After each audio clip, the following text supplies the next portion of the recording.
پیارے نبی کریم جناب محمد مصطفیٰ صلی اللہ علیہ وآلہ وسلم حسنین کریمین رضی اللہ تعالیٰ عنہما کو نظر بد کا خود دم کرتے تھے۔ اس سے پتہ چلتا ہے کہ اللہ کے پیارے نبی صلی اللہ علیہ وآلہ وسلم کو حسنین کریمین رضی اللہ تعالیٰ عنہما کے ساتھ کس قدر محبت تھی، اور آپ صلی اللہ علیہ وسلم دونوں کو وہ دعا پڑھ کر دم کرتے تھے جو سیدنا ابراہیم علیہ السلام اپنے دو بیٹوں اسحاق اور اسماعیل علیہ السلام کو دعا پڑھ کے دم کرتے تھے،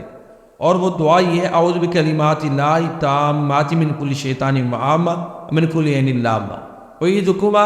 یہ اس طرح یعنی الفاظ بدلیں گے، اعیذکما بکلمات اللہ التامات، میں تم دونوں کو اللہ کے مکمل کلمات کی پناہ میں دیتا ہوں شیطان سے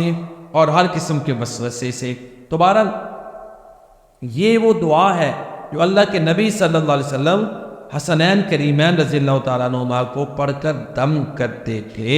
تو یہاں سے اندازہ لگائیں کہ آپ کو ان سے کس قدر محبت تھی کہ وہ ان کو دم کرتے تاکہ وہ نظر بد سے، ہر قسم کی پرابلم اور مشکل سے اللہ کی پناہ میں آ جائے۔